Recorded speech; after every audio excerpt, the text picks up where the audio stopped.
are you all? Hope you all are doing very good. Let's start a new chapter today of class 5th, which is chapter number 5, health and hygiene. Okay, chalo. Let's start the chapter. So students, first of all, we are going to discuss about nutrients. So as we all know that the food that we eat has special substances called nutrients. Most of the food we eat contains a mix of the 5 types of nutrients, although one type of nutrient may be more than the others. So students, what they're saying is कि जो हम खाना खाते हैं, हम खाना खाते क्यों हैं? सो बेसिकली स्टूडेंट, हम सभी लिविंग बींग्स को अपनी किसी भी लिविंग एक्टिविटी या लाइफ एक्टिविटी को परफॉर्म करने के लिए, चाहे वो हम बैठे हैं, okay, if you are playing, if you are sitting, if you are doing some work, running or any kind of activity if you are performing, for that what we need is energy. ठीक है, अब वो energy हमें कहाँ से मिलती है? खाने से, the food we eat. So what special is there in the food that we get energy from that? So for that we need to study about nutrients. So खाना जो हम खाते हैं जिससे हमें एनर्जी मिलती है, बेसिकली उस खाने के अंदर कुछ स्पेशल एलिमेंट्स, कुछ स्पेशल सब्सटेंसेस प्रेजेंट होते हैं जिनको हम न्यूट्रिएंट्स कहते हैं, एंड वही न्यूट्रिएंट्स हमको एनर्जी प्रोवाइड करते हैं. सो ज़्यादातर जो भी हम खाना खाते हैं ऑन अ डेली बेसिस, उसके अंदर ये 5 मेन टाइप्स ऑफ न्यूट्रिएंट्स होते हैं.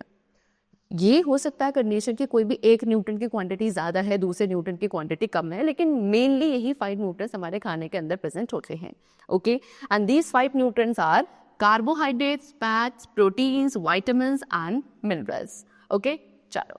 Our body needs all these components in adequate amounts to remain healthy. The sources and functions of the 7 main components of food are discussed in detail. So हमारे body को ये सभी nutrients की एक adequate amount की ज़रूरत होती है हेल्दी रहने के लिए. ठीक है, एंड ये जो 7 मेन कंपोनेंट्स, 5 मेन कंपोनेंट्स हम डिस्कस कर रहे हैं, इनके सोर्सेज एंड फंक्शंस हमको यहाँ नेक्स्ट पेज पे गिवन है. And the first of all we are going to read about is carbohydrates. Carbohydrate हमारे एनर्जी गिविंग न्यूट्रिएंट्स होते हैं. मीन्स व्हाट, ये वो न्यूट्रिएंट्स हैं जिनसे हमें एनर्जी मिलती है मेनली. ओके, सो ये कार्बोहाइड्रेट्स हमें एनर्जी प्रोवाइड करते हैं, जो हमें potato, rice, bread, cereals, sugar, fruit etcetera, इन सभी फूड आइटम से मिलता है. Next we come to fats. Fats में हमारे एनर्जी गिविंग न्यूट्रिएंट्स ही होते हैं because they also give us energy. Okay, and the amount of energy जो हमें फैट से मिलती है वो जस्ट डबल होती है as compare to the amount of energy which we derive from the carbohydrates. Okay, see, they also give us energy but more than that given by carbohydrates. इसीलिए fats and carbohydrates दोनों को हम क्या बोलते हैं? Energy giving food कहते हैं. Now what are the sources of fat? That is butter, meat, cheese, vegetable oil, nuts, milk, cream and ghee. Okay, चलो. Now next we come to proteins. What proteins are known as body building nutrients. Proteins को body building nutrients कहा जाता है because ये हमारी body के अंदर जो भी muscles, tissues, new cells हैं उनकी formation में help करते हैं, and basically आप बोल सकते हो कि आपकी body की growth के लिए responsible है. So they are essential for the growth of our body and are known as body building food. Example: eggs, fish, milk, cheese, pulses, soya bean and meat. These all are your protein rich food. Next we come to vitamins, and vitamins को हम protective nutrients कहते हैं, and the other is mineral and they are also known as protective nutrients because इनका function क्या है vitamins and minerals का? हमारी body के immune system को develop करना, हमारी body को bacteria, diseases इनके against prevent करना.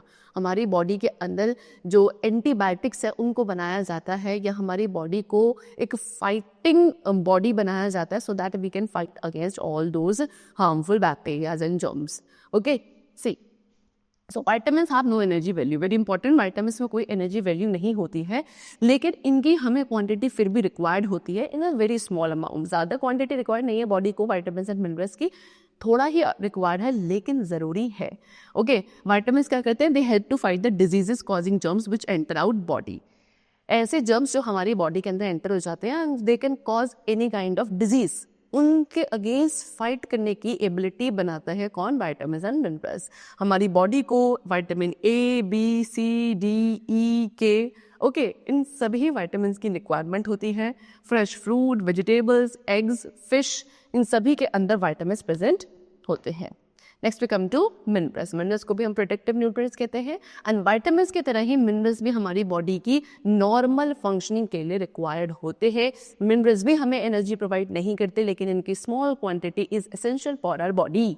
सी, minerals do not provide energy and are not destroyed during food preparation. Minerals ना तो हमें एनर्जी प्रोवाइड करते एंड ये ना ही फूड के प्रिपरेशन के दौरान डिस्ट्रॉय होते हैं। मिनरल्स हमारी बॉडी में वाटर बैलेंस को मेंटेन रखते हैं एंड हमारी बॉडी को ग्रो करने में भी हेल्प करते हैं, जैसे कि टीथ, बोन्स, ब्लड, ये सभी जो हमारी बॉडी के पार्ट्स का फॉर्मेशन होता है, इनके लिए मिनरल्स की रिक्वायरमेंट होती है।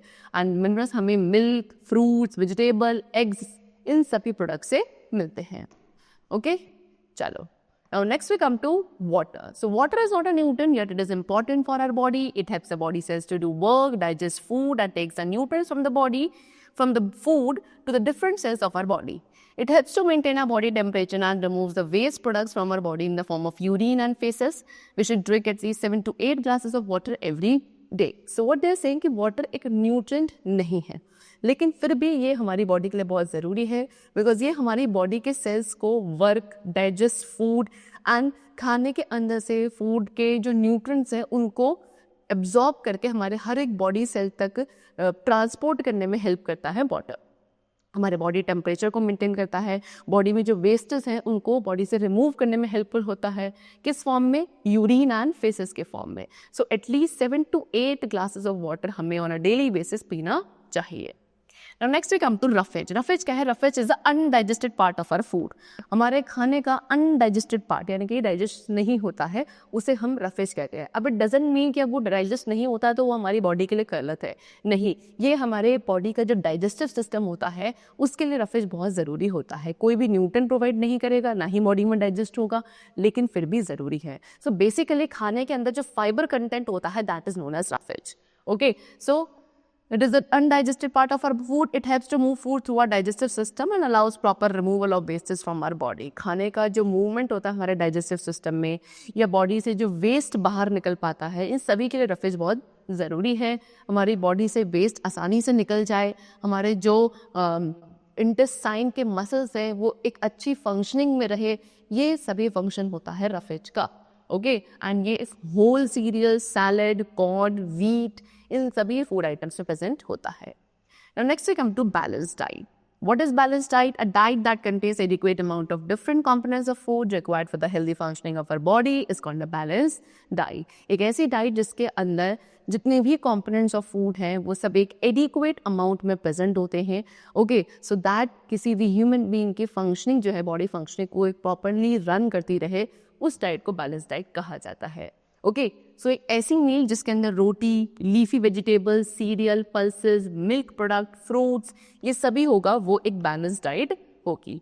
Fruits and green leafy vegetables के अंदर वाटर एंड फाइबर होता है। फाइबर इज रफेज जो बॉडी में डाइजेशन करने में एंड एक्सक्रीशन करने में हेल्पफुल होता है। What is excretion? Excretion is removal of wastage from the body. Body से जो वेस्ट का रिमूवल होता है that is known as excretion. Now next we come to table for balanced diet. अब balanced diet के लिए एक टेबल गिवन है, यानी कि we shall work out a diet table for a child of your age. This will give you an idea of what and how much you should eat every day. So एक आपके as के child की क्या balance diet होनी चाहिए उसके regarding यहाँ पे आपको एक टेबल गिवन है, सो दैट आपको एक आइडिया हो जाए कि ऑन अ डेली बेसिस आपको क्या खाना चाहिए। सीरियल्स जो होते हैं, सीरियल्स आपको 380 to 420 ग्राम तक लेना चाहिए, पल्सेस आपको 45 ग्राम तक, green leafy vegetables 50 gram, other vegetables 80 gram, fruits 50 gram. Okay, next is milk which should be 250 ml, fats and oil 35 to 40 gram and sugar and jaggery 45 gram. So ये एक आपकी as की balance diet included होनी चाहिए, because balance diet students क्या आपकी age to age, gender wise या कोई भी एक पर्सन कितना वर्क करता है रेगुलर बेसिस पे, इन सभी फैक्टर्स के ऊपर डिपेंडेंट होती है, यानी वेरी करती है पर्सन टू पर्सन। ओके, चलो, so follow this chart while planning your diet. You will feel refreshed and energetic. You will also keep yourself healthy. Now next we come to exercise. So what is exercise? Basically exercise क्या है? जिसके through हमारे muscles strong and firm होते हैं, इसीलिए we should do regular exercise, because regular exercise हमारी जो muscles होती हैं उनको स्ट्रेंथ प्रोवाइड करती है। अब आप रेगुलर एक्सरसाइज किस फॉर्म में, वॉकिंग, रनिंग, साइकिलिंग, स्विमिंग, इन सभी के फॉर्म में आप थोड़ी थोड़ी रेगुलर एक्सरसाइज कर सकते हो, which will strengthen your muscle. Apart from these, there are a number of other benefits of exercise. It prevents many diseases like diabetes and heart problems. Playing outdoor games and doing yoga are good ways of keeping the body fit. Okay, so एक तो आपकी body के जो muscles हैं उनको strong बनाती है exercise, उसके साथ आपको बहुत सारी जो डिजीजेस हैं लाइक डायबिटीज़, हार्ट प्रॉब्लम, इनसे भी दूर रखती है. आप आउटडोर गेम्स खेलते हो, योगा करते हो, ये भी क्या है, कुछ अच्छे वेज है. There are also good ways by which we can keep our body fit and healthy. Now next we come to rest. So rest is what, taking rest is also important. अब rest लेना भी हमारी body के लिए important है, because हमारी body को time मिलता है क्या करने के लिए, रिलैक्स करने के लिए, सो दैट हम दोबारा से एनर्जेटिक हो सके एंड अपने फर्दर वर्क को कंटिन्यू कर सके. So correct methods of rest and relaxation जरूरी है हमारी बॉडी के फिटनेस के लिए. Everyone should try to get 7 to 8 hours of sleep. We need rest to avoid overstraining of our muscle. Our muscles may get damaged if proper care is not taken. So हर एक person को minimum 7 to 8 hours की sleep लेनी चाहिए. हमारी body को over straining से protect करने के लिए, प्रिवेंट करने के लिए रेस्ट इज वेरी इंपॉर्टेंट. अगर प्रॉपर केयर नहीं मिलती है हमारी मसल्स को तो हमारी मसल्स डैमेज होने लगती है. Okay, now next is preparing food for a healthy diet. अब एक हेल्दी डाइट के लिए फूड कैसे प्रिपेयर होता है, तो जैसे कि फ्रूट्स एंड वेजिटेबल्स जो कि हम यूजुअली रॉ यानी कि कच्चा खाते हैं, इसे प्रॉपरली हमें क्या करना चाहिए, क्लीन रनिंग वाटर में वॉश करना चाहिए पहले, and then only we should eat them. Okay, most food undergo considerable change during cooking. फिर बहुत सारे ऐसे फूड आइटम्स हैं जिनमें काफ़ी चेंजेस आ जाते हैं जब हम उन्हें कुक करते हैं. कुकिंग आपके किसी भी इनमें से 3 फॉर्म्स में से एक में आप कर सकते हो, आइदर बाय बॉइलिंग, फ्राइंग और रोस्टिंग. एंड बेकिंग ऑल्सो, आप बेकिंग भी कर सकते हो, सो दैट उसके अंदर से वो ऑर्गेनिज्म, सारे जो हार्मफुल ऑर्गेनिज्म है वो डिस्ट्रॉय हो जाए एंड आपका खाना सॉफ्ट हो जाए, उसके अंदर कुछ फ्लेवर्स ऐड हो जाए, so that we can easily eat all of those. Okay, microwave और स्टीम ये भी आप कर सकते हो अपने वेजिटेबल्स को, उनको बॉईल करने से बेटर है. अदरवाइज अगर हम बॉईल करते हैं तो उसके अंदर जो न्यूट्रिएंट्स है वो सब आपके डिस्ट्रॉय हो जाता है, तो आप उसको माइक्रोवेव या स्टीम कर सकते हैं. Next, choose to steam, bake, grill और boil rather than deep fry. Deep fry की जगह आप उसको स्टीम, बेक, ग्रिल या बॉईल कर लो, वो ज़्यादा बेटर है हमारी हेल्थ के लिए.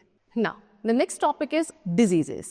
A disease can be defined as a condition of abnormal function of a part of the body or the whole body. There are different reasons for occurrence of diseases like deficiency of some nutrients in diet or an impairment of normal functioning of a body part. So disease क्या है? Disease एक ऐसी condition है जहाँ पे आपकी body या पूरी body की abnormal functioning होने लगे, यानी कि proper functioning नहीं हो रही है, it's abnormal functioning, उस condition को disease कहा जाता है. अब आपकी बॉडी में डिजीजेस के जो रीज़न है वो डिफरेंट हो सकता है, लाइक डेफिशिएंसी, कि आपकी डाइट के अंदर किसी भी पर्टिकुलर न्यूट्रिएंट की डेफिशिएंसी हो गई है, या फिर आपके किसी भी बॉडी पार्ट की नॉर्मल फंक्शनिंग नहीं हो रही है, इम्पेयरमेंट आ चुका है. ओके, चलो एग्जाम्पल गॉइटर. गॉइटर क्या है? It's a kind of disease only, and ये डिजीज होती है जब हमारी डाइट में किसकी डेफिशिएंसी है, आयोडीन की. डेफिशिएंसी मीन्स कमी होना. Okay, lack of iodine in our diet would lead to a disease which will known as goitre. Okay, by the heart attack. Heart attack कब होता है? जब ब्लड एंड ऑक्सीजन की जो सप्लाई है किसी भी एक हार्ट मसल के अंदर वो ब्लॉक हो जाती है, तब हार्ट अटैक हो सकता है.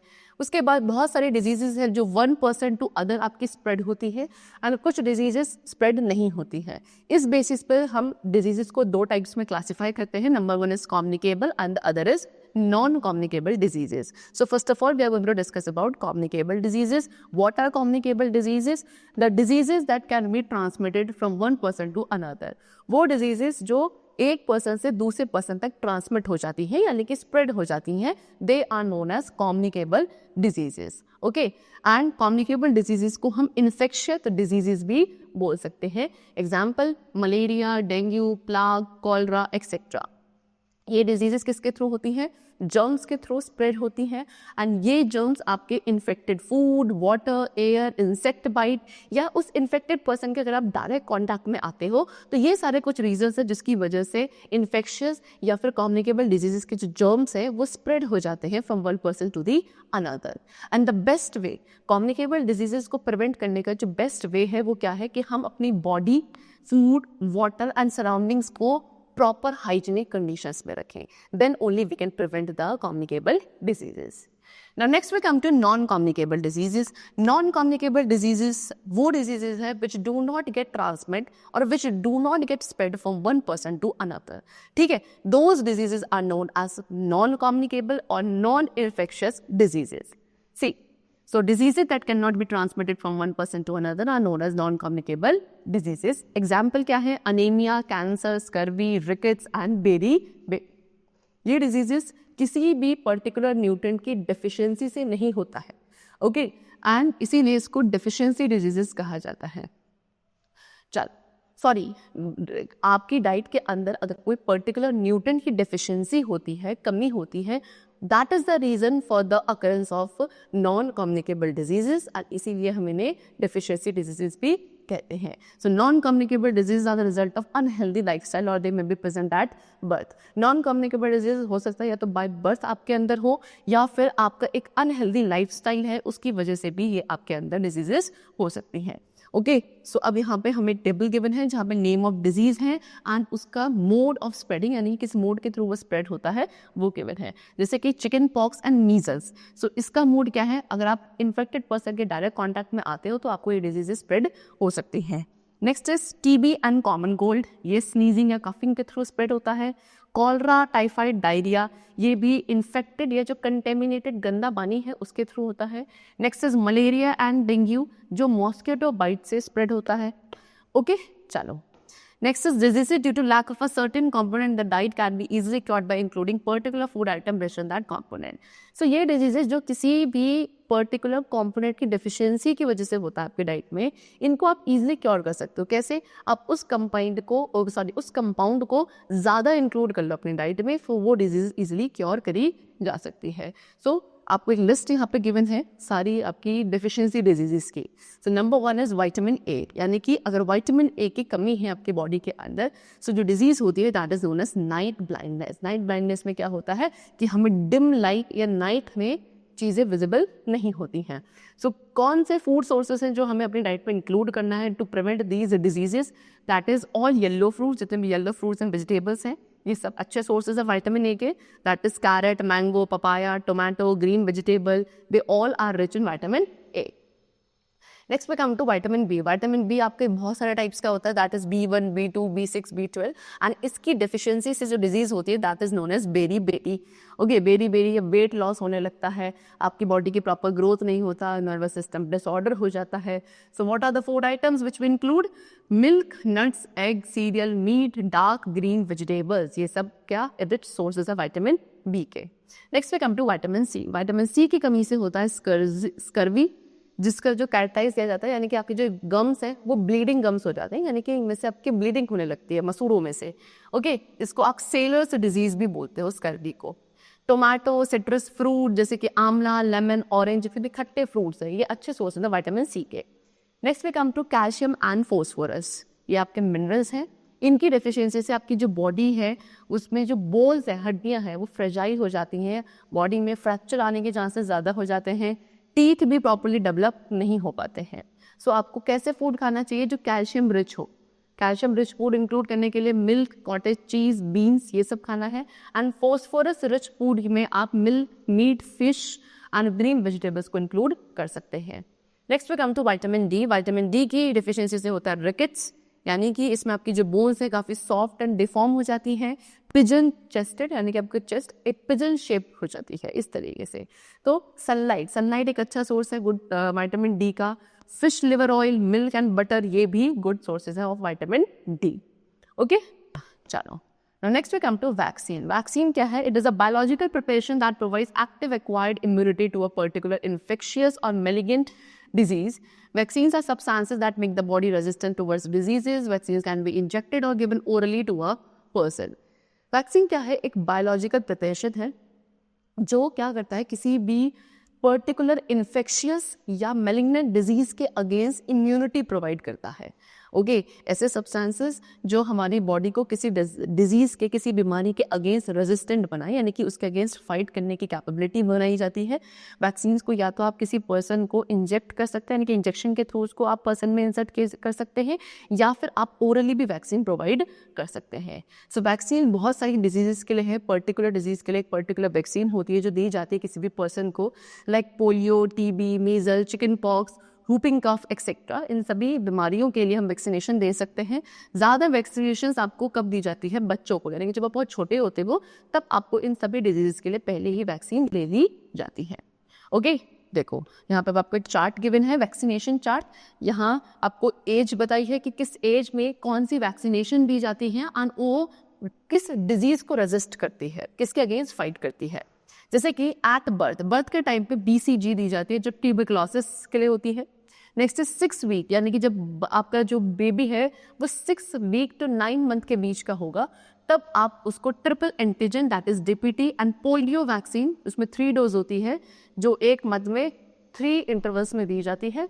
ओके तो ये डायफीथ्रिया, whooping cough, टेटनस, पोलियो इन सभी डिजीज को रेजिस्ट करेगी। नेक्स्ट इज जब 9 मंथ to 1 ईयर का बेबी होता है तब एंड 16 to 24 मंथ्स का, तब हम उसे measles vaccine, DPT and polio booster देते हैं जो कि आपकी measles, diphtheria, whooping cough, tetanus and polio जैसी डिजीजेस के अगेंस्ट फाइट करेगी। नेक्स्ट जब बच्चा 5 to 6 ईयर्स का होता है तब टाइफाइड के लिए हम उसे डिजीज देते हैं, 2 डोजेस दी जाती हैं जो कि टाइफाइड के अगेंस्ट फाइट करेगी। देन जब बच्चा 10 साल का होता है, 10 ईयर्स का, then we provide tetanus, toxoid and smallpox vaccine. Okay and it will fight against tetanus and smallpox. Okay at last all people about 12 years, जो भी बच्चे आपके, जो भी पर्सन 12 अबव हो जाता है उनको कोविड वैक्सीन दी जाती है जो कि कोविड-19 के अगेंस्ट फाइट करेगी। ओके चल, सो that's all for the chapter. We have discussed all the conditions of food and hygienic, the diseases, the modes and many more things. The chapter is completed. I hope it was very clear to you. Let's meet very soon in the next class with a new chapter. Till then, take care and thanks to everyone.